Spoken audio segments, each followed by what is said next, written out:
दंगाई त्रिशूल और तलवार के सामने अगर कोई आपको बचाएगा, कलम और किताब बचाएगी, याद रखिएगा। अच्छा, हम ये मांग रहे हैं क्या कि किसी और की जमीन छीन कर हमें दे दो, हम किसी और की नौकरी छीन कर हमें दे दो, किसी और की शिक्षा छीन कर हमें दे दो?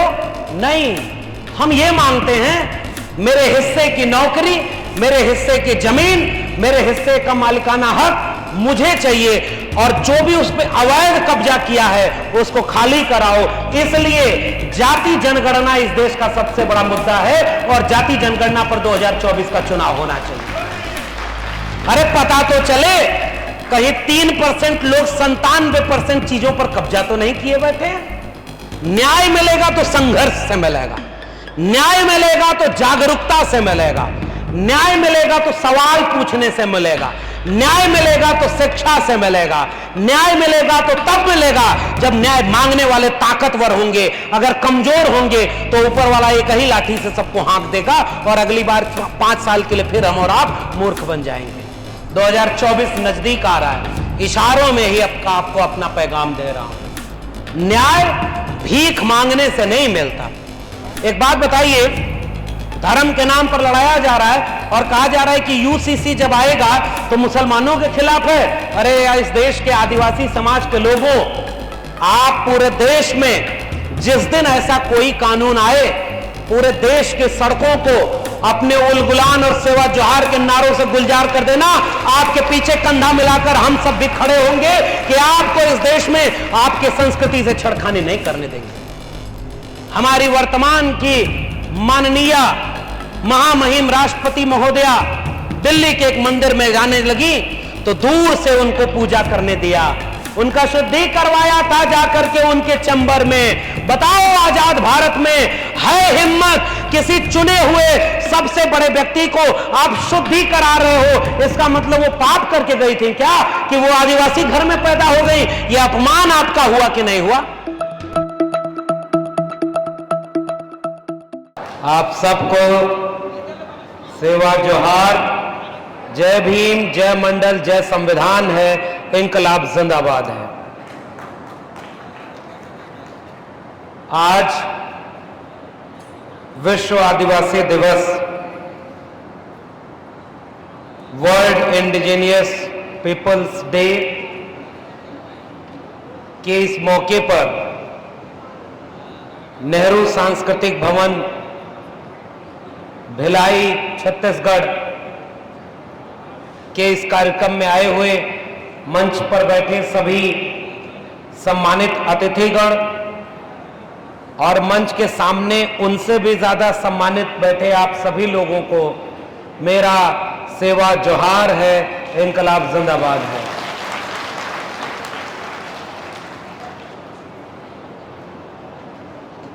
आज के दिन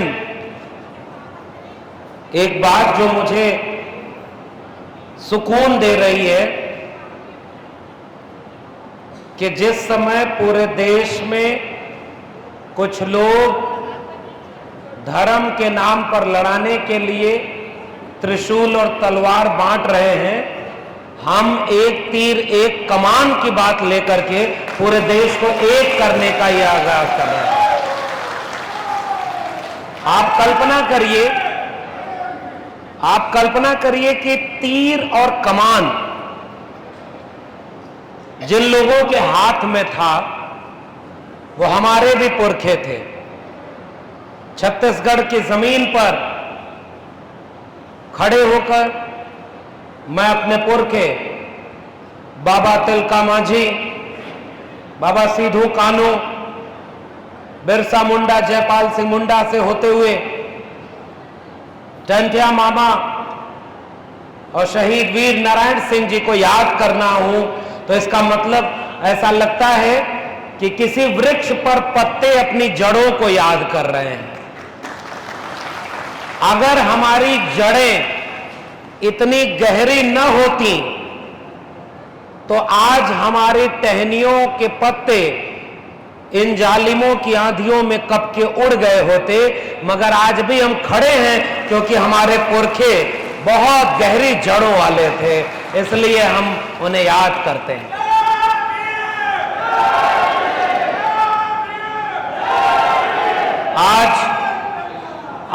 का ये आयोजन इस मामले में भी कितना खूबसूरत है। एक तरफ सेवा जोहार का नारा लगाते हुए आदिवासी समाज के लोग हैं, एक तरफ जय भीम का नारा लगाते हुए हमारे अंबेडकर फूले पेरियार को मानने वाले समाज के लोग हैं, और हम यहां खड़े होकर विश्व आदिवासी दिवस के दिन इन सब को मिलाकर, अभी हमारे पूर्व के वक्ता मंडल कमीशन और बीपी मंडल की बात कर रहे थे, इन सब को मिलाकर हम भारत और भारत के संविधान की बात करने आपके बीच में आए हैं। इसलिए ये कार्यक्रम कितना खूबसूरत बना हुआ है। अपनी बातचीत के सबसे शुरुआत में ही एक बात के लिए आप सबको बधाई दूंगा, कार्यक्रम के आयोजकों को बधाई दूंगा। हालांकि सबसे पहले मुझे खेद जताना चाहिए कि हमने जो समय दिया उससे थोड़ी सी देर से पहुंचे। हमने सुना आप लोग बहुत देर से इंतजार कर रहे हैं, लेकिन आज ही के दिन दो और कार्यक्रम थे, और ये हेमंत केसरिया जी हैं, हमारे ओबीसी महासभा के संस्थापक साहू जी, और तमाम लोग लगातार जिन कार्यक्रमों में गए वहां से बस अपनी बात रख के भागते रहे कि आपके द्वारा समय चूंकि हमसे सबसे पहले मांगा गया था, इसलिए हमारी जिम्मेदारी है कि आपके बीच समय से पहुंच जाएं। अभी खड़ा होकर थोड़ा सुकून महसूस हो रहा है कि हमने अपना वादा निभाया है। तो आज बातचीत शुरू करने के पहले सबसे पहली बधाई जो मैं आपको देना चाहता हूं वो ये कि आज जो 9 अगस्त है वो अगस्त क्रांति का भी दिन है। ये 9 अगस्त जो है वो विश्व के indigenous peoples, world indigenous peoples है डे। इसका मतलब ये कि ये एक उत्सव का, खुशी मनाने का, अपनी विरासत को क्लेम करके अपनी विरासत पर गर्व करने का है। मगर मैं सलाम करूंगा उन तमाम आयोजक लोगों को जिन्होंने आज के दिन को किसी उत्सव की बजाय आक्रोश का दिन चुन लिया है, और आक्रोश के, आपके आक्रोश में हम भी अपना आक्रोश शामिल कर रहे हैं। आक्रोश इस बात का कि जो इस मुल्क के सबसे मूल निवासी लोग हैं, सबसे आदिवासी लोग हैं, मैं अपने पुरखा जयपाल सिंह मुंडा को याद कर रहा हूं, जब संविधान सभा की बैठक में खड़े होकर हमारे पुरखे ने कहा कि ये लोकतंत्र का पाठ आप हमें ना सिखाएं, हम लोकतंत्र के वारिस, सिंधु घाटी सभ्यता के वारिस हैं, आपको हमसे लोकतंत्र सीखना चाहिए, आप हमें लोकतंत्र मत सिखाइए। ऐसे जयपाल सिंह मुंडा को याद करते हुए मैं अपने लोकतंत्र के खूबसूरत देश भारत में जब एक तरफ नारा लगाया जा रहा है कि आजादी का अमृत महोत्सव हम मना रहे हैं, हमारा देश आजादी के 75 साल हो गए इसकी खुशी और जश्न मना रहा है। सरकारों ने ऐलान कर दिया है कि ये लोग करोड़ों करोड़ रुपए, जाओ पूरे देश में जश्न मनाओ कि हम आजादी का अमृत महोत्सव मना रहे हैं, अमृत काल चल रहा है, बड़े बड़े झंडे फहराओ, बड़े बड़े होर्डिंग लगाओ और नारा लगाओ जोर से कि हम भारत की माता को कितना आगे बढ़ा चुके हैं। ऐसे दौर में मैं अपनी मणिपुर की उन माताओं और बहनों को याद करते हुए अपने मुल्क के प्रधानमंत्री को लानत भेजता हूं कि तुम्हें शर्म आनी चाहिए कि तुम मणिपुर में ये आग लगाए बैठे हो। जो प्रधानमंत्री किसी क्रिकेटर का अंगूठा टूट जाए तो ट्वीट करने का समय पा जाता है, जो प्रधानमंत्री जब इस देश के लोगों को मूर्ख बनाना होता है तो झूठ बोलने का समय पा जाता है, ऐसे आदरणीय प्रधानमंत्री जो 56 इंच का सीना लिए हुए हैं, शेर बने हैं और 3 महीने से मणिपुर जल रहा है और एक लफ्ज बोलने के लिए ऐसे प्रधानमंत्री के पास अगर समय नहीं है तो हम कहते हैं कि ऐसे प्रधानमंत्री पर हमें शर्म आती है, हम शर्मिंदा हैं। और मणिपुर की उन अपनी माताओं और बहनों से हम कहना चाहते हैं कि हां, हम शर्मिंदा हैं कि हमने जिस दिन वो वीडियो देखी उस रात हमें नींद नहीं आई। न जाने कैसे इस मुल्क के हुक्मरान सोए होंगे और चुपचाप बैठे होंगे।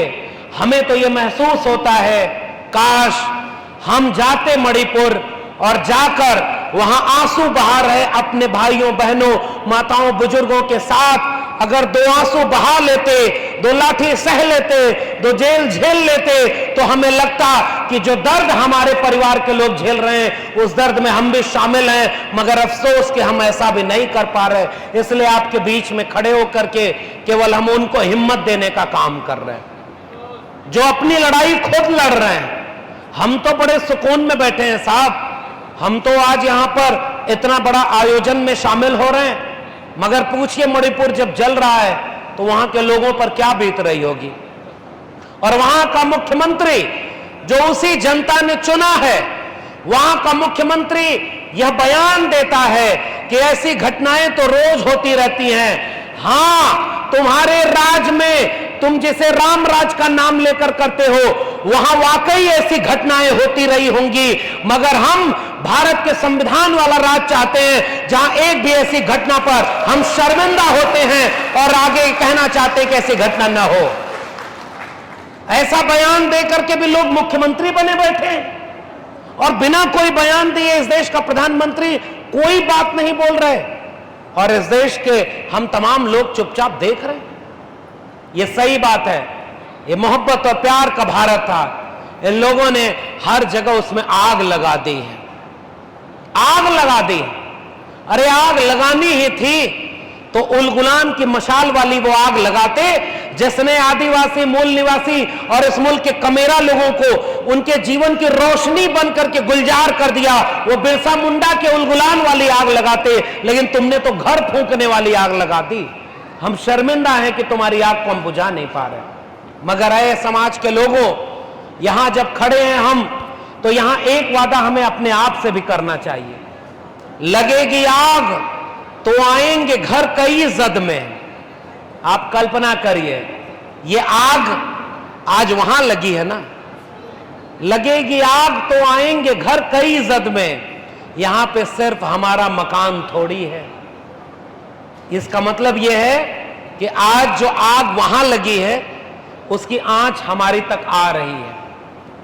जो आग बस्तर में लगी है उसकी आग अगर हमारी सीने तक नहीं आ रही तो इसका मतलब हम जिंदा नहीं हैं। साफ तौर पर मैं कहना चाहता हूं, जलते घर को देखने वालों फूस का छप्पर आपका है। जलते घर को देखने वालों फूस का छप्पर आपका है। आग के पीछे तेज हवा है, आगे मुकद्दर आपका है। उनके कत्ल पे मैं भी चुप था, मेरा नंबर अब आया और मेरे कत्ल पे आप भी चुप हो, अगला नंबर आपका है। ये बांट करके आग लगाने वाले, उन्होंने सबसे पहला काम किया, हमें बांटा। मगर आदिवासी समाज के इस कार्यक्रम में आकर के एक बात अपने दिल की मैं कहना चाहता हूं। मन की बात नहीं करूंगा, दिल की बात करूंगा, क्योंकि मन की बात करने के लिए झूठा होना पड़ता है। भाई मन की बात वो करे जो सफेद झूठ बोल सके। आप समझ रहे हैं ना मैं किसकी बात कर रहा हूं? इस देश में नहीं, अगर किसी बच्चों के एग्जाम में क्वेश्चन आ जाए कि दुनिया का सबसे बड़ा झूठा नेता कौन था, किस देश का था, तो आप सोचिए कि वो सबसे बड़ा झूठा नेता कौन बनेगा। अरे भाई, आप इस देश के प्रधानमंत्री हो, आप कह रहे हो कि हमने हर साल इतने एम्स खोल दिए, इतने मेडिकल खोल दिए, इतनी यूनिवर्सिटी खोल दी, और कुछ ही दिन बाद आपका मंत्री कह रहा है कि नहीं साहब, जितना उन्होंने हर साल बोला है हो सकता है उतना हमने 9 साल मिला करके भी न खोला हो। अब बताओ झूठा कौन है भाई? मैं अगर आपका वोट लेकर के जीत जाता हूं तो आप सोचिए कि आपका 15 लाख रुपया हर अकाउंट में भिजवाऊंगा। याद है ना? कितना लाख? भूले तो नहीं है ना? 2 करोड़ रोजगार हर घर, हर पूरे दुनिया देश के लोगों को दूंगा। कितना करोड़? 2 करोड़। स्मार्ट सिटी बनाऊंगा, स्मार्ट गांव बनाऊंगा, बुलेट ट्रेन चलाऊंगा। अरे हेमंत केसरिया जी, कल्पना करिए कि धमतरी और इधर के इलाके में बुलेट ट्रेन चल रही होती तो हम 2 घंटा पहले ही आपके कार्यक्रम में आ गए होते। है कि नहीं बात? इसका मतलब कि वो भी झूठ था। मैंने लेकिन एक दिन सपना देखा, मेरे सपने में एक बुलेट ट्रेन आई। उस ट्रेन की एक बोगी में 15-15 लाख रुपए रखे हुए थे। उसकी अगली बोगी में 2-2 करोड़ नौकरियां रखी हुई थी।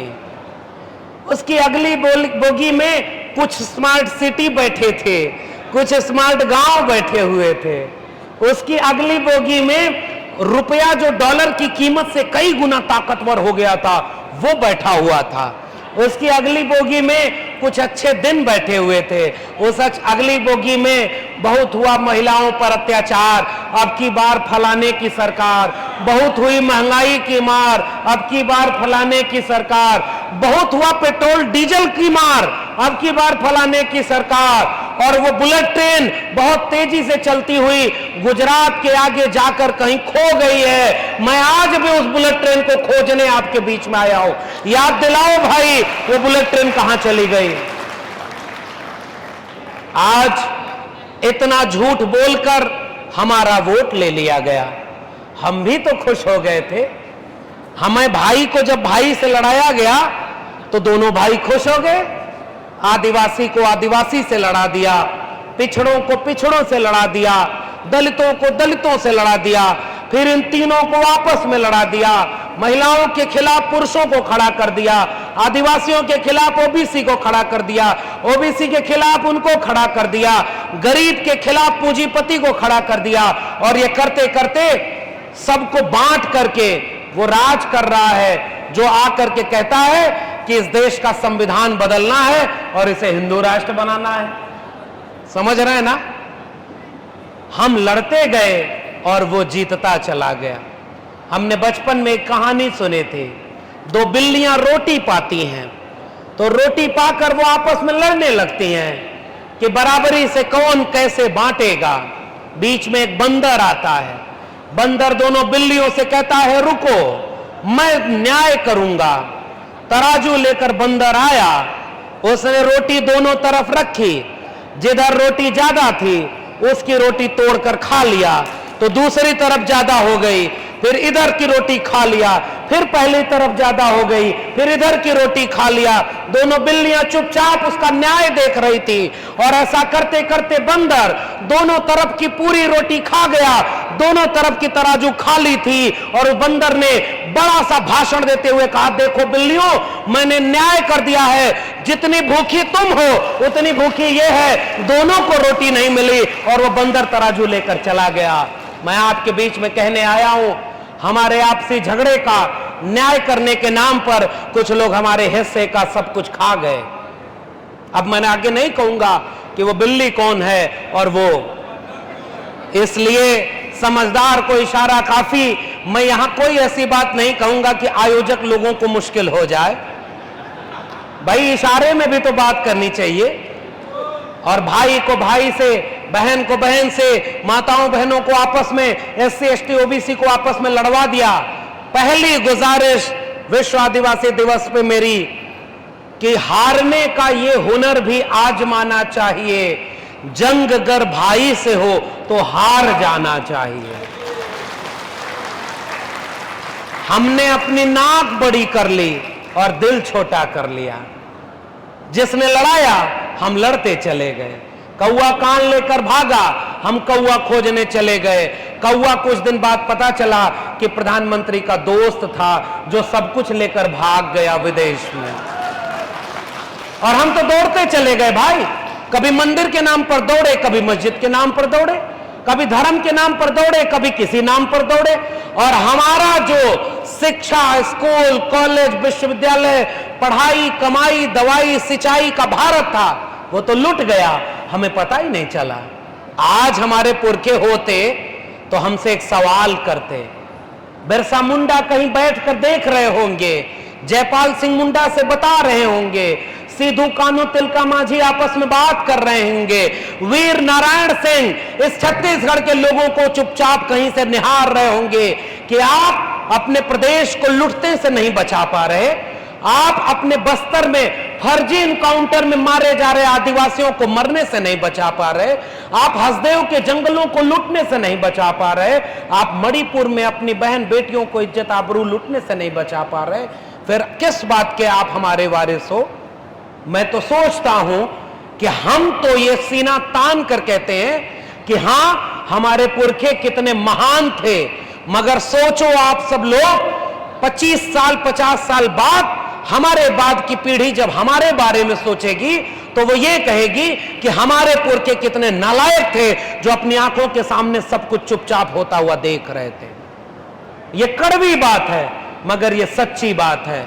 इलाज करने के लिए मिठाई नहीं, कड़वी दवाई की जरूरत होती है। मिठाई से बीमारी बढ़ती है और कड़वी दवाई से इलाज ठीक होता है। इसलिए कड़वी बातें समझिए। कल्पना करिए कि बस्तर के जंगल में जिस दिन एक आदिवासी को नक्सली बताकर मारा गया, आपका समाज अगर खड़ा हो गया होता तो क्या मजाल कि किसी दूसरे के मारे जाने की नौबत आती? मैंने अपनी बड़ी बहन बस्तर की सोनी सूरी, उनका दिल्ली में इंटरव्यू लिया था। वो बोलती रही और मैं चुपचाप आंखों में आंसू को सहता रहा, उनकी दर्द की दास्तां को सुनता रहा। और ये लोग बड़ी बड़ी होर्डिंग लगाकर नारा लगाते हैं, बेटी पढ़ाओ बेटी बचाओ, भारत माता की जय। एक बात बताओ, ये मणिपुर की बहन बेटी और ये बस्तर की माएं क्या इस भारत मां की बेटी और माएं नहीं है जिनकी आबरू को आप लूट रहे हो और चुपचाप हम ये सब होते हुए देख रहे हैं? फिर किस भारत माता की बात आप करते हैं? अगर आपकी भारत माता में बस्तर की मेरी बड़ी बहन सोनी सूरी और मेरी मणिपुर की ये बहनें शामिल नहीं है तो माफ करिए, हम आपके इस भारत माता को नहीं मानते। हम भारत के संविधान वाले देश को खोजना चाहते हैं। इसलिए ये सब हो रहा है साहब, क्योंकि हम चुपचाप होते हुए देख रहे हैं। आज उत्सव का दिन है, आक्रोश मना लिया, लेकिन अभी हेमंत जी और तमाम लोग बता रहे थे कि छत्तीसगढ़ के लोग तो बहुत जागरूक हैं। जब से मणिपुर की बात हुई है, जब से पेशा कानून में छेड़खानी की बात हुई है, जब से वन अधिकार नियम से छेड़खानी की बात हुई है, बस्तर में लगातार आक्रोश और विरोध हो रहे हैं। अगर आप ऐसा कर रहे हैं तो मेरी हिम्मत भी आपको लग जाए। लेकिन एक बात और, आज इस सम्मेलन के बाद पूरे देश में कैसे हम एक जन आंदोलन खड़ा कर सकते हैं कि मणिपुर जैसी आग अब इस देश में दोबारा कहीं नहीं लगाई जाएगी, इसकी तैयारी करके संकल्प लेकर बाहर निकलना होगा, तब इस कार्यक्रम का कोई मतलब निकलेगा।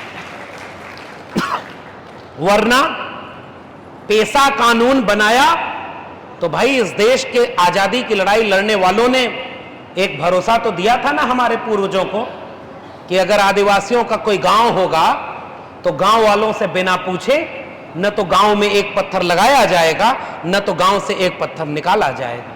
यह हक अधिकार आपको मिला है ना भाई। अनुसूची 5, अनुसूची 6, अनुच्छेद 376, 66 से लेकर जाने कितने अनुच्छेद वो आपको अधिकार देते हैं, क्योंकि इस देश में बाबा साहब डॉक्टर भीमराव अंबेडकर का संविधान बना है जो हमें हमारा हक और अधिकार देता है। और आज कुछ लोग कहते हैं कि इस संविधान को बदलना है, हिंदू राष्ट्र बनाना है, ताकि जो अधिकार संविधान ने हमें दिया उस अधिकार को छीन ले, और हम चुपचाप होता हुआ देख रहे हैं। भाई ये कौन सा देश है और कौन से अधिकार की बात कर रहे हैं? पेशा कानून अगर आजादी का अमृत महोत्सव मनाने वाले देश में अगर हर राज्य और हर गांव तक लागू नहीं है तो ये कमी किसकी है? बिरसा मुंडा, जयपाल सिंह मुंडा की कमी है क्या ये? या शहीद वीर नारायण सिंह की कमी है? अरे कमी उनकी है जो हम उनका नाम लेकर गौरव होते हैं और अपने आप सामने चुपचाप इतनी तादाद।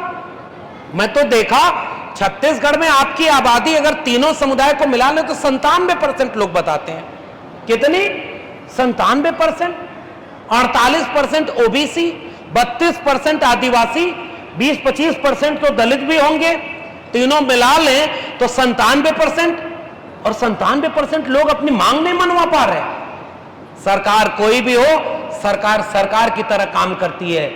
जिस समाज में सामाजिक आंदोलन की जड़ अगर कमजोर पड़ जाए तो राजनीति कब की आपका सौदा कर ले जाएगी। इस बात को याद रखिएगा। 32 विधायक आपके भले होंगे लेकिन वो आपके लिए नहीं लड़ेंगे, क्योंकि उन विधायकों को, उन नेताओं को पता होता है कि भाई कुछ दिन बाद 5 किलो अनाज 500 रुपया बांटा जाएगा और आप अपना वोट उनको दे देंगे जो कहेंगे मैं देश नहीं झुकने दूंगा। आप सोचिए ये गलती किसकी है, हमारी है कि नहीं? हम अपने वोट को दरअसल बेच रहे हैं। पहले एक सपना बेचने वाला मदारी आया तो हम उसके मदारी के खेल को देखकर खुश हो गए और अपना वोट बेच दिया। अब कुछ और तमाशा करने वाले आ रहे हैं। एक रात मैंने एक सपना देखा। उस सपने में देखा कि तीन दोस्त थे, थोड़ा सा खीर था, थोड़ी सी खीर, SC ST OBC और बाकी लोग। तो उन दोस्तों ने तय किया कि खीर कम है, कौन खाएगा? तो तय किया कि सब लोग चलो सो जाते हैं, जिसका सपना सबसे अच्छा होगा वही सुबह उठकर खीर खाएगा।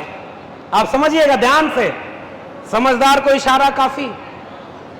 तीनों सो गए और जब जगे तो तीनों ने शुरू किया। एक ने कहा मेरा सपना सबसे अच्छा। क्यों? क्योंकि मेरे सपने में एक ऐसे बाबा आए थे जो सबका पर्चा बनाते हैं कि जाओ तुम्हारे घर में ये दिक्कत है, और वो सारे बाबा का ये पर्चा बना दिया, वो पर्चा बना दिया। तो उनकी कथा हमारे बगल में हो रही थी, मैं गया कथा सुनने और मेरा भी पर्चा बन गया, मेरी किस्मत खुल गई। देखो मेरा सपना सबसे अच्छा। बाबा की कथा सुन के वो लौटा, दूसरे से बोला गया भाई तुम अपना सपना सुनाओ। तो उसने कहा मेरे सपने में एक दूसरा बाबा आया था जो बोल रहा था एक लोटा जल सभी समस्याओं का हल। और वो बाबा अब जब मुझे पता चला कि वो बाबा वहीं जगदलपुर में आया है, बिलासपुर में आया है, रायपुर में आया है, बड़ी बड़ी होर्डिंग लगी थी, फ्री में बस लगी थी, ट्रेन थी, पूरी और सब्जी भी पैक हुई थी, और सबको कहा जा रहा था चलो किस्मत खुल गई है, बाबा आए हैं। हम सब वहां चले गए और मेरे बाबा ने मुझे देखकर बोला कि देखो अगर तुम्हारा बेटा बेटी का एग्जाम हो तो जिस दिन उसकी परीक्षा हो उस दिन बेलपत्री पर शहद लगाकर किसी एक चीज पर लगा देना, तुम्हारा बेटा पास हो जाएगा।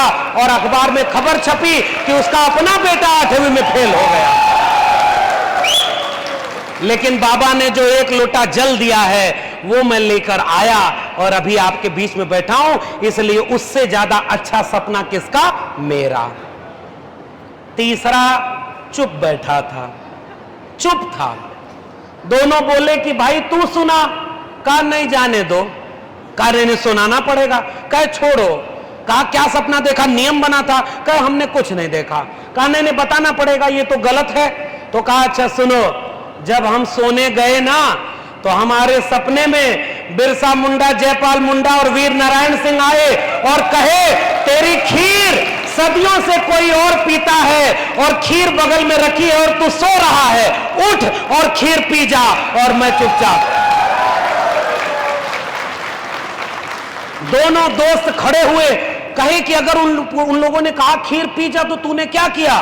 कहा इतने बड़े बड़े महापुरुष मेरे सपने में आए और कह रहे खीर पी जा, तो खीर पी गया। उसने कहा कि अरे तुमने हमें बुलाया क्यों नहीं? कहा बुलाया था, दोनों बिस्तर पर नहीं थे। अब पता चला एक कथा सुनने राजगढ़ गया था और दूसरा कथा सुनने जगदलपुर गया हुआ था। कथा सुनने वालों को कथा सुनने दीजिए, लेकिन आपके बच्चों के भविष्य की शिक्षा, रोजगार की, आपके कमाई की, आपके पढ़ाई की, आपके सिंचाई की, आपके जल जंगल जमीन की खीर सदियों से कोई और पी रहा है, कब तक उस खीर को किसी और को पीने देंगे? उठिए और अपने हिस्से की खीर आपको पीनी होगी। आज के कार्यक्रम का यह पैगाम हमारा आपके लिए। और वो खीर इसलिए हमें पीना होगा क्योंकि वो खीर हमारे पुरखों की मेहनत से तैयार हुई है। एक बात बताइए, दुनिया में प्रधानमंत्री जाते हैं, हेमंत जी यहां समय की दिक्कत नहीं है, मेरा समय जब पूरा हो तो बता दीजिए, आज मन से कुछ बात कर लूं। बोलू ना? हाँ, ये सुनना पड़ता है, कहीं ऐसा ना हो कि। अब एक बात समझिए, इस देश में दुनिया के बाहर जब भारत के प्रधानमंत्री जाते हैं तो कहते हैं कि हम युद्ध के देश से नहीं बुद्ध के देश से आए हैं, कहते हैं ना। और भारत में आकर बुद्ध के खिलाफ युद्ध छेड़ते हैं, सही है कि नहीं? ये सिरपुर यहीं पर है ना, पुराना बुद्धिस्ट है, लेकिन उस पर कोई बात नहीं होगी।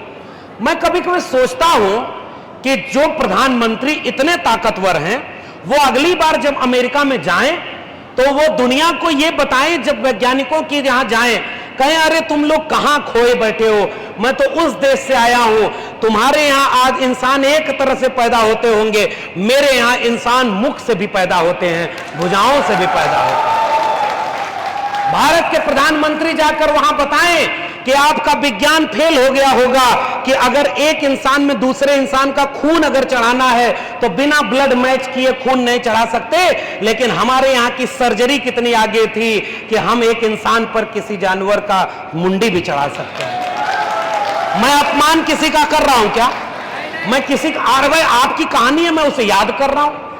अगली बार भारत के प्रधानमंत्री जाएं तो वहां जहां से आया हूं, अभी हेमंत जी ने अभी कथा सुना रहे थे कि बगल में फलाने एक ऋषि हैं, उनका एक जगह यहां पर कमंडल गिर गया था और उस कमंडल जहां गिरा वहीं से नदी निकल गई, उस नदी का नाम है महानदी।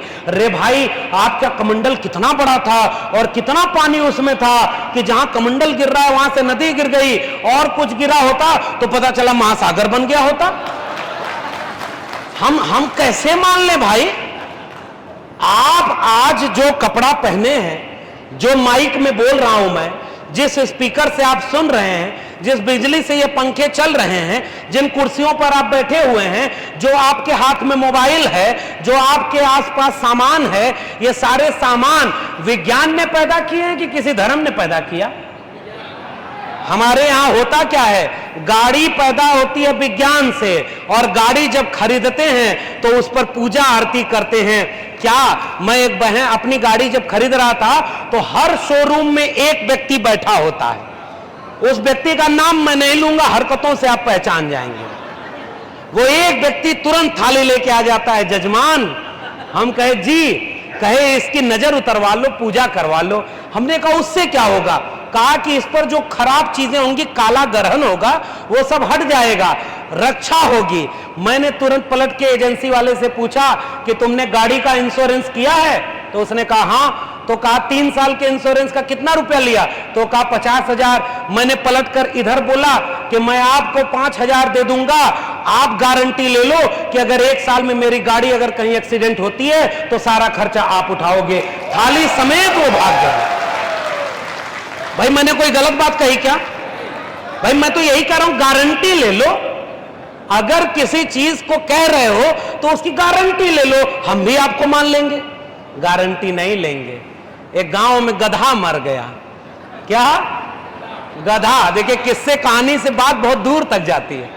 गांव वाले परेशान, और फिर वैसे ही एक आदमी के पास आए, कहे हुजूर बड़ा अनर्थ हो गया, हमारे गांव वाले 4 बच्चों ने मिलकर गधा मार दिया। वो शख्स खड़े हुए, कहे ये तो बहुत बड़ा पाप है, वेदों में लिखा है कि इस पे 22 प्रकार के नरक हैं, जिसमें किसी में काटा जाएगा, सड़ाया जाएगा, तला जाएगा, भुना जाएगा, बड़ा नरक हो गया। उन गांव वालों ने कहा कि अरे इससे बचाव कैसे होगा? तो उन्होंने कहा कि हवन कराना पड़ेगा, कथा करानी पड़ेगी, 25 गांव के हमारे वाले लोगों को बुलाकर खाना खिलाना पड़ेगा। कहे कितना खर्च आएगा? कहा 1 लाख रुपया खर्च आएगा। और तभी गांव वाले में से एक आदमी जाकर उनके कान में बोला कि पंडित जी, जो 4 बच्चे गधा मारे हैं उसमें एक आपका बेटा संतोष भी था। वो शांत होकर बैठे, और हमारे भोजपुरी में है, छत्तीसगढ़ी और भोजपुरी थोड़ी मिलती जुलती है। उन्होंने कहा कि 2-4 लइकन में एक संतोष और गधा के मरले में कौनो न दोष। समझ गए ना? हमारे घर में बच्चे को नौकरी नहीं मिली तो वही आते हैं और कहते हैं कि जाओ, नक्षत्र ठीक नहीं है, ग्रह ठीक नहीं है, बच्चा नौकरी नहीं पाएगा। बाबा बनने का फार्मूला आज आपको दिए जा रहा हूं। लंबी जटा बढ़ाओ, लंबा कपड़ा पहनो, बिना स्कूल में गए बड़ी बड़ी फेंको, और जाओ कहीं पर किसी आदमी के सामने कोई आए तो उसको कहो मेहनत करते हो लेकिन मेहनत के मुताबिक फल नहीं मिलता। सामने लोग कहेंगे हाँ बाबा। फिर आप कहेंगे घर में कोई बीमार है, इलाज करा रहे हो, ठीक नहीं होगा, और वो कहेंगे हाँ बाबा।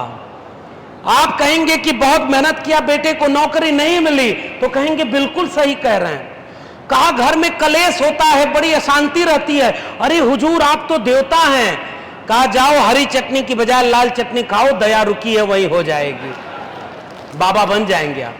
अरे भाई, कौन घर ऐसा है जिसमें उसकी मेहनत के बराबर उसको फल मिलता है? कौन घर ऐसा है जिसमें कोई बीमार नहीं है? कौन घर ऐसा है जिसमें कोई बेरोजगार नहीं है? कौन घर ऐसा है जिसमें झगड़ा नहीं है? लेकिन मेरे घर के झगड़े को, मेरी बीमारी, मेरी लाचारी, मेरी और महंगाई को कोई बेच करके खा गया, उससे हमें दर्द मिला क्या? हाँ, थोड़ी देर राहत मिल जाती है, सुकून मिल जाता है। मगर मैं आपसे कहने आया हूं, जिस दिन से इस देश का संविधान लागू हो गया है ना, ऐसे किसी पाखंड में मत जाइए। अपने जो वोट देने हैं जिसको, उससे पूछिए मेरे बेटे को अगर शिक्षा न मिली, मेरे परिवार के लोगों को दवाई न मिली, मेरे घर में कमाई न मिली, मेरे खेत को सिंचाई न मिली और हम सबको खुशहाली न मिली, तो अगली बार इस सरकार को उखाड़ फेंकेंगे और हमारे में से हम नेता पैदा करेंगे जो हमारे बच्चों के भविष्य के लिए काम करेगा। यहां से मुक्ति का रास्ता बना हुआ है। हम गलत जगह मुक्ति खोज रहे हैं भाई। अच्छा ये बताइए, सिलेबस आपका कौन बनाता है? जो बच्चे पढ़ने जाते हैं उसका सिलेबस कौन बनाता है? जिसको आप नेता वोट देकर भेजते हैं वही ना बनाता है। आपका पैसा कानून लागू होगा कि नहीं लागू होगा, ये कौन निर्णय लेता है? वही ना जिसको आपने वोट दिया। आपके नागरिकों के ऊपर अब समान नागरिक संहिता लाई जाएगी, यूसीसी, और उससे आपका अपना कल्चर छीन लिया जाएगा। ये निर्णय कौन ले रहा है? कोई ऊपर से ले रहा है? नहीं भाई, जिसको वोट दे दिया वही आपके खिलाफ ये निर्णय ले रहा है। आपकी खेती कमाई बेची जाएगी, ये निर्णय कौन ले रहा है? कोई दूसरी ताकत आ रही है? नहीं, सब कुछ यहीं का हो रहा है। सब कुछ यहीं के निर्णय लिए जा रहे हैं और हमारे बच्चों के भविष्य को बर्बाद किया जा रहा है। एक बात बताइए, धर्म के नाम पर लड़ाया जा रहा है और कहा जा रहा है कि यूसीसी जब आएगा तो मुसलमानों के खिलाफ है। अरे इस देश के आदिवासी समाज के लोगों, आप पूरे देश में जिस दिन ऐसा कोई कानून आए, पूरे देश के सड़कों को अपने उलगुलान और सेवा जोहार के नारों से गुलजार कर देना। आपके पीछे कंधा मिलाकर हम सब भी खड़े होंगे कि आपको इस देश में आपके संस्कृति से छेड़खानी नहीं करने देंगे। और अगर आप ऐसा आंदोलन नहीं कर पाएंगे तो आपके ऊपर वो कानून बनाया जाएगा और आप चुपचाप देखते रहेंगे, जैसे मणिपुर को जलाया जा रहा है और कोई भगवान, कोई खुदा, कोई गॉड उनको बचाने नहीं जा रहा है। अगर हम और आप खड़े हो जाएं तो अगली बार किसी बहन बेटी की आबरू नहीं लूटी जाएगी, इसकी तो गारंटी है। लेकिन चलो कितना भी आरती बजाओ, घंटा बजाओ, लेकिन मणिपुर की बेटियों को आप न्याय नहीं दिलवा सकते। सीधी सी बात है। न्याय मिलेगा तो संघर्ष से मिलेगा, न्याय मिलेगा तो जागरूकता से मिलेगा, न्याय मिलेगा तो सवाल पूछने से मिलेगा, न्याय मिलेगा तो शिक्षा से मिलेगा, न्याय मिलेगा तो तब मिलेगा जब न्याय मांगने वाले ताकतवर होंगे। अगर कमजोर होंगे तो ऊपर वाला एक ही लाठी से सबको हाँक देगा और अगली बार 5 साल के लिए फिर हम और आप मूर्ख बन जाएंगे। 2024 नजदीक आ रहा है, इशारों में ही आपको अपना पैगाम दे रहा हूं। न्याय भीख मांगने से नहीं मिलता, और जिस दिन इस देश की आम आवाम खड़ी हो जाए कि हमें हमारा हक चाहिए, हम अच्छा दूसरे का हक छीन रहे हैं क्या? अच्छा हम ये मांग रहे हैं क्या कि किसी और की जमीन छीन कर हमें दे दो, हम किसी और की नौकरी छीन कर हमें दे दो, किसी और की शिक्षा छीन कर हमें दे दो? नहीं, हम ये मांगते हैं मेरे हिस्से की नौकरी, मेरे हिस्से की जमीन, मेरे हिस्से का मालिकाना हक मुझे चाहिए, और जो भी उस पर अवैध कब्जा किया है उसको खाली कराओ। इसलिए जाति जनगणना इस देश का सबसे बड़ा मुद्दा है और जाति जनगणना पर 2024 का चुनाव होना चाहिए। अरे पता तो चले, कहीं 3% लोग 97% चीजों पर कब्जा तो नहीं किए बैठे हैं। असली लड़ाई ये जल जंगल जमीन की लड़ाई, शिक्षा रोजगार की लड़ाई, कलम और किताब की लड़ाई। दंगाई त्रिशूल और तलवार के सामने अगर कोई आपको बचाएगा, कलम और किताब बचाएगी। याद रखिएगा, हमारे पुरखे अगर तीर कमान पकड़े तो इसलिए पकड़े कि हम कलम और किताब पकड़ सकें, और कलम किताब होती तो शिक्षा और जागरूकता होती, जागरूकता होती तो चेतना बढ़ जाती, और चेतना होती तो लोग सवाल करते। जादू दिखाने वाला आता था, वो जादू दिखाता था और वो जादू में पैसा बनाकर वो दिखाया। वैसे ही एक जगह जजमान गए, कथा सुनाए, उन्होंने कहा, ज्योतिबा फुले ने एक नाटक लिखा है उसका बता रहा हूं। वो आदमी बहुत परेशान होकर गया और कहा कि हम जो है बहुत परेशान हैं। तो उस आदमी ने बोला तुम्हारा शनि ग्रह ठीक जगह पर नहीं है। कौन सा ग्रह? दुनिया में कंप्यूटर बना तो उससे ग्रह नक्षत्र पढ़ा गया। भारत में कंप्यूटर आया तो उससे सबसे पहला काम हुआ जन्म कुंडली बनाने का। जन्म कुंडली समझते हैं ना? अरे आपको पता ही नहीं कि पृथ्वी केंद्रित ब्रह्मांड था कि सूर्य केंद्रित ब्रह्मांड था, और आप कह रहे हैं राहु और केतु शनि के बीच में आ गए इसलिए आपका ग्रह नक्षत्र ठीक हो गया। मैं बताऊं, राहु और केतु को पता ही नहीं होगा, शनि को पता ही नहीं होगा कि उसकी जगत बदल देने से धरती पर लोगों की किस्मत बदल जाती है। मंगल ग्रह को पता ही नहीं कि उसके बीच में आ जाने से धरती पर लोगों की शादी टूट जाती है। पता है क्या मंगल ग्रह को? वो आदमी गया तो उसे कहा कि आपकी जो शादी है वो तो ग्रह नक्षत्र गड़बड़ है।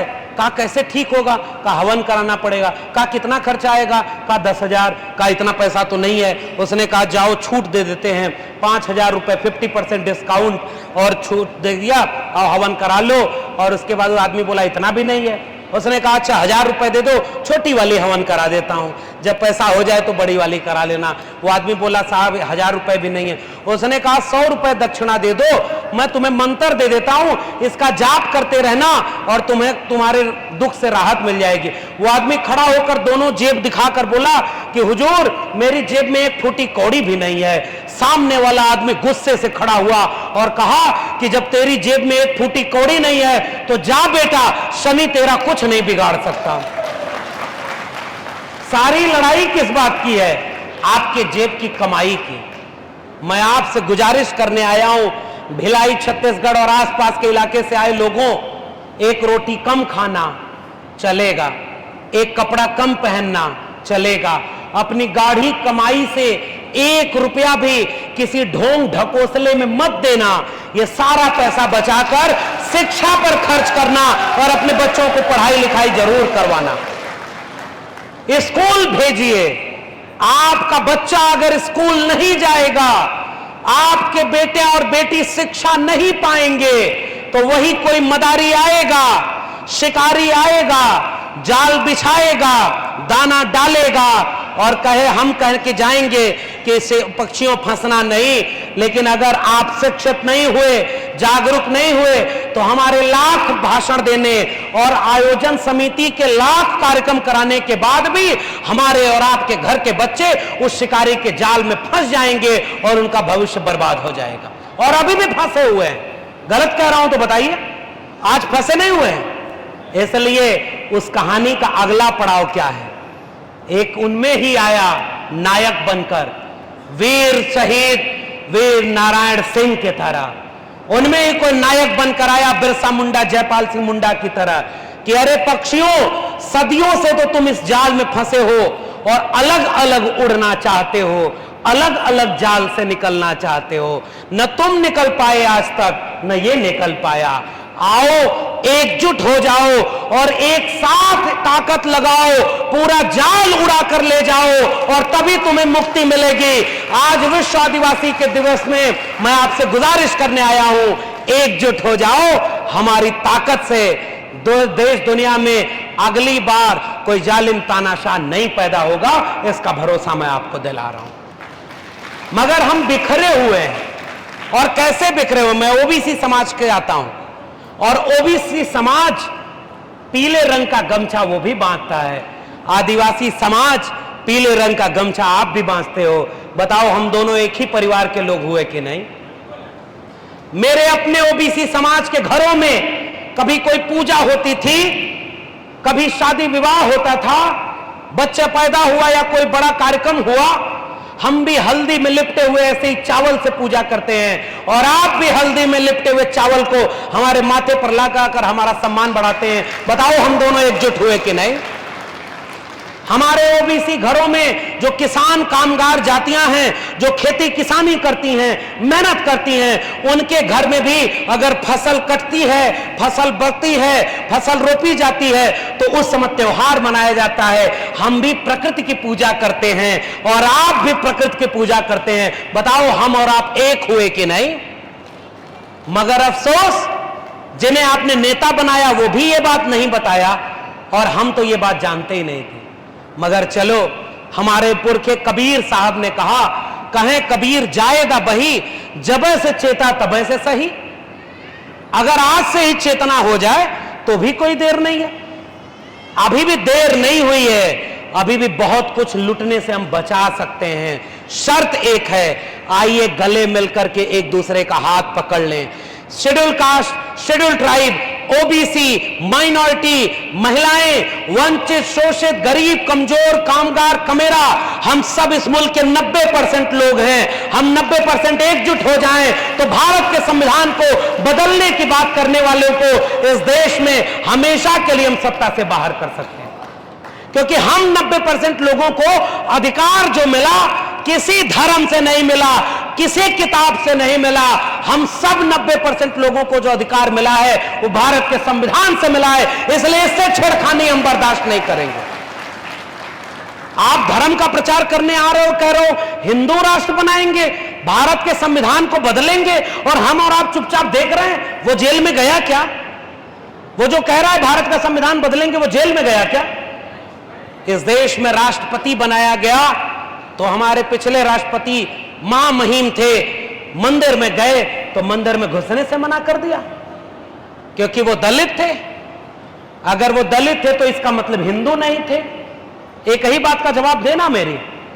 हमारी वर्तमान की माननीय महामहिम राष्ट्रपति महोदया दिल्ली के एक मंदिर में जाने लगी तो दूर से उनको पूजा करने दिया, उनका शुद्धि करवाया था जाकर के उनके चैम्बर में। बताओ आजाद भारत में है हिम्मत किसी चुने हुए सबसे बड़े व्यक्ति को आप शुद्धि करा रहे हो? इसका मतलब वो पाप करके गई थी क्या कि वो आदिवासी घर में पैदा हो गई? ये अपमान आपका हुआ कि नहीं हुआ?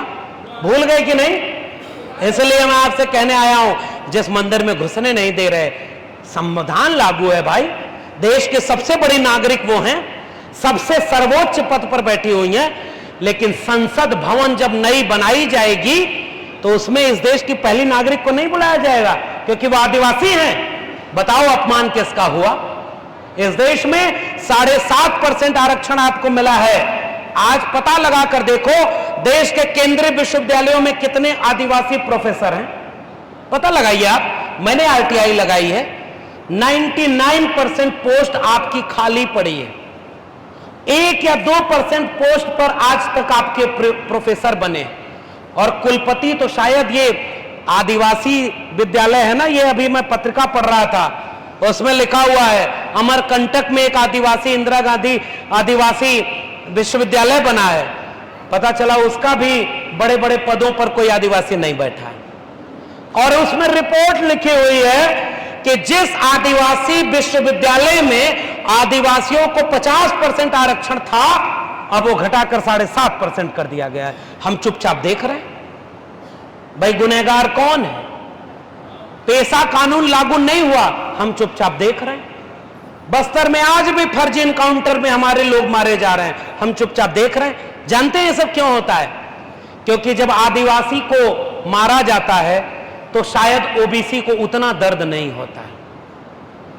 जब दलित को मारा जाता है तो आदिवासी को शायद उतना दर्द नहीं होता। किसी महिला की आबरू लूटी जाती है, किसी किसान का खेत लूटा जाता है, किसी नौजवान की नौकरी छीनी जाती है, बाकी लोगों को शायद उतना दर्द नहीं महसूस होता। देश भूगोल से नहीं बनता। कश्मीर में आग लगे तो कन्याकुमारी को आंच लगे, मणिपुर जले तो दर्द गुजरात को हो। अगर ये नहीं है तो माफ करिए, हम बहुत कुछ हो सकते हैं लेकिन आज भी एक राष्ट्र नहीं बन पाए। राष्ट्र होता है साझा सुख और साझा दुख से। मेरे दुख में अगर आप दुखी नहीं हैं तो हम दोनों एक परिवार के नहीं हैं। मेरे सुख में आप सुखी नहीं हैं तो माफ करिए, हम में कोई फूट डाल गया है कि केवल इसलिए लूटा गया क्योंकि ओबीसी को ओबीसी से लड़ा दिया, आदिवासी को आदिवासी से लड़ा दिया, दलित को दलित से लड़ा दिया, मणिपुर को अलग लड़ा दिया, मेवात में मुसलमानों को मार रहे, उधर दूसरी तरफ किसी गरीब को मार रहे, और आज नारा लगा रहे कि हम इस देश में दुनिया का नाम रोशन कर रहे। वो बेच रहे हैं भारत को, मैं चैन से कैसे सो जाऊं।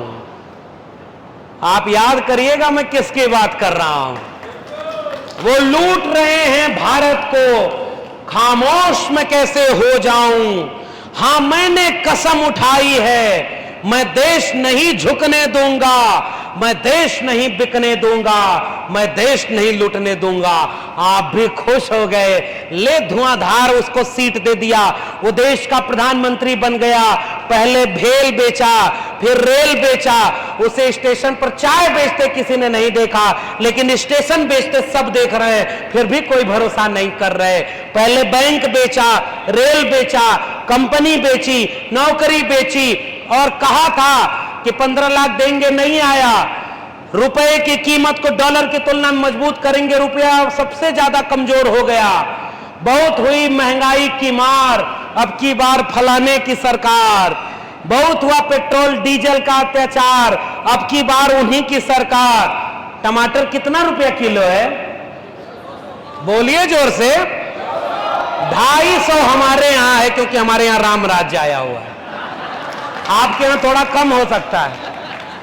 पेट्रोल 100 रुपया, डीजल लगभग 100 रुपया, आपकी घर की एलपीजी गैस 1200 रुपया। आपकी बेरोजगारी दर आज भारत में सबसे ज्यादा। नौकरियां 2 करोड़ देने की बजाय कोविड के बाद अब तक कम से कम 12 करोड़ लोगों की नौकरी चली गई है। बैंक बिक गए हैं, लोग नौकरी से निकाले जा रहे हैं। पेट्रोल महंगा, डीजल महंगा, शिक्षा महंगी हो गई है। और आज उस फकीर से आप कोई सवाल पूछो तो उसका एक पुराना भाषण लोग भेज देते हैं, मेरा क्या है जी, मैं तो फकीर आदमी हूं, झोला लेके चल दूंगा। हमारे आपके बच्चों का क्या होगा? मैं गलत कह रहा हूं क्या? भाई उसके आगे कोई नहीं, पीछे कोई नहीं, वो किसके लिए करेगा? मगर हमारे तो आगे, हमारे पीछे पुरखे थे, आगे आने वाले वारिस होंगे ना, वो हमसे पूछेंगे ना। और यह आखिरी वाक्य, मैं बात अपनी यहीं खत्म करके जा रहा हूं। हमारी आने वाली पीढ़ियां हमसे एक सवाल करेंगे, साहब हम जानते हैं लोग झूठे मुकदमे में जेल में डाले जा रहे हैं। आज भी मैं एक दावा करूं, सबसे ज्यादा झूठे मुकदमे में जेल में जाने वाले लोग इस देश के SC ST OBC माइनॉरिटी घरों के लोग होंगे। गलत कह रहा हूं कि सही? जोर से बोलिए। जेल में किसके घरों के बच्चे हैं? सबसे ज्यादा बेरोजगारी का शिकार कौन है? सबसे ज्यादा अशिक्षा के शिकार कौन है? सबसे कम जमीन किसके पास है? हमारे राज्य की सबसे कम संपत्ति किसके पास है? और सब कुछ जब हमारे पास कम है, फिर भी हमें कुछ पता नहीं है, फिर भी हम चुप हैं, खुश हैं। क्यों? क्योंकि जाने दो, हमारी जाति ताकतवर है, हमारा पार्टी ताकतवर है, हमारा मोहल्ला ताकतवर है, हमारे घर में एक नौकरी है, हमारे घर में आग थोड़ी लगेगी। लेकिन आपको विश्वास होना चाहिए साथियों, यह आखिरी बात है, आज सबसे ज्यादा अन्याय जिस ताकत के साथ आपके ऊपर हो रहा है, उतना अन्याय देश में किसी के ऊपर नहीं हो रहा। यह मेरा आखिरी वाक्य गौर करिएगा। हम बड़ी बड़ी तस्वीरें लगाकर अपने पुरखों को याद करते हैं कि हमारे पुरखे लायक थे तो हम यहां पहुंचे। सही है ना? अगर उन्होंने कुर्बानी ना दी होती तो हम यहां होते क्या? नहीं होते।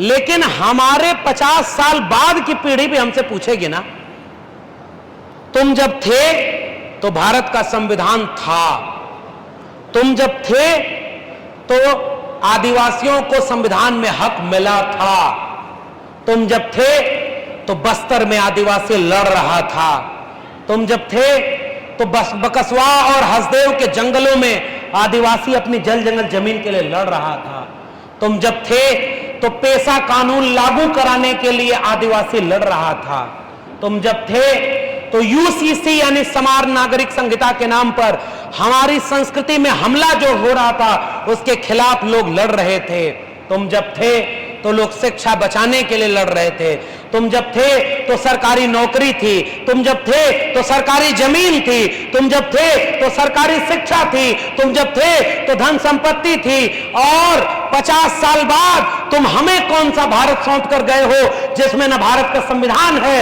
न पेशा कानून है, न कोई भी कानून है। ये बताओ, आप संविधान हट जाएगा तो कोई अधिकार आपको मिलेगा क्या? और अगर आज की परिस्थिति बनी रही तो क्या भारत का संविधान सुरक्षित बचेगा? क्या आप इसे बर्बाद होते हुए देखना चाहते हैं?